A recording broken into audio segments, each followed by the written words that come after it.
Hello, fellow adventurers, and welcome to my first attempt at doing an actual play of Dungeons & Dragons 5th edition. So anyway, this is the story of the character that I created, Ragnar Frostfury. He was a dwarven fighter. Keyword was, but we'll talk about that in a moment. Let us set the scene. We open up onto the lands of Umber, home to many races of man, beast, and monster.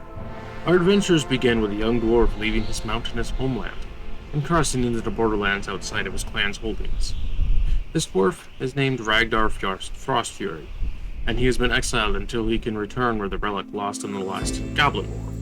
A little story about Ragnar, and why he's outside of his mountainous home in the wild and lush lands of the Alteran foothills. Ragnar was framed, and his rival, who is a dwarven illusionist, made advances towards the king's daughter, while under the guise looking as if he were Ragnar, and used it to get him exiled. Ragnar was unable to refute this evidence, because, as being drunk at the time, he was unaware of what happened, so he assumed he may have done it, despite the fact that he didn't. So, it was late evening when Ragnar finally got to the other side of the Borderlands keep, and his adventures took a very south turn fast. He made his way over a hill to find an old ruined farmstead that seemed to be a good place to settle down for the night, because of the fact that traveling at night in the Alteran foothills is usually a bad idea.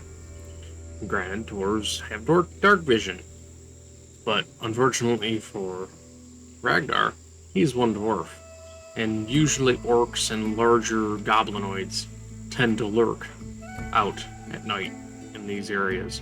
And at least if he was in a farmstead, he would have at least a defensible location. So, he decided to go and explore. What he found was not something that many expect. 3 dogs, emaciated, hungry, and probably as close to feral as they could get before they did, if they weren't, lunged out and attacked them. The dogs got the better of it very quickly. The first dog lunged and grabbed a hold of his arm. Another dog came up and took his throat, and poor Ragnar bled to death. And never be able to return to his mountainous home to even find out if his name will ever be cleared. But Ragnar has moved on. It's passed on. His body is now food for the dogs. I guess it has a bit of a cliche note to the old adage of letting sleeping dogs lie.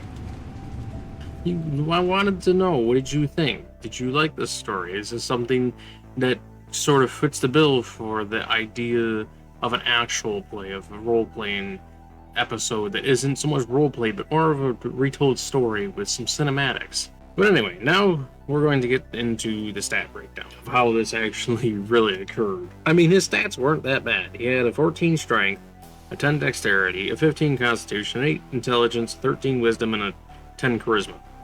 So he was by no standing bad. He wasn't a weak dwarf. He was a pretty strong dwarf. And he had 12 hit points and a 16 AC thanks to the chainmail and shield he carried. But unfortunately, the dogs got the better initiatives, and then dropped 2 criticals, one after another, and took Ragnar right out before he even had a chance to swing his axe. Which sucks, because this was not how I was intending for the story to proceed. Anywho, I wanted to extend my gratitude. If you enjoyed this episode, and want to see more adventures of this nature, then please be sure to smash that like button. Smash it like Ragnar should smash that dog's face in. Not really. Don't smash dogs' faces in. That's not okay. That's not cool. But, I mean, for Ragnar, that was kind of what he had to do to survive. If you want to see future updates on these adventures, be sure to subscribe if you haven't, so you don't miss out. Or you can just follow me over on Twitter, or subscribe and follow me on Twitter, because on Twitter I tend to talk about, my plans, my goals, give updates frequently, and share random pictures of my cat. And yeah. So, thank you so much for watching, and I cannot wait to see you in our next adventure. Prost, Skål, safe travels.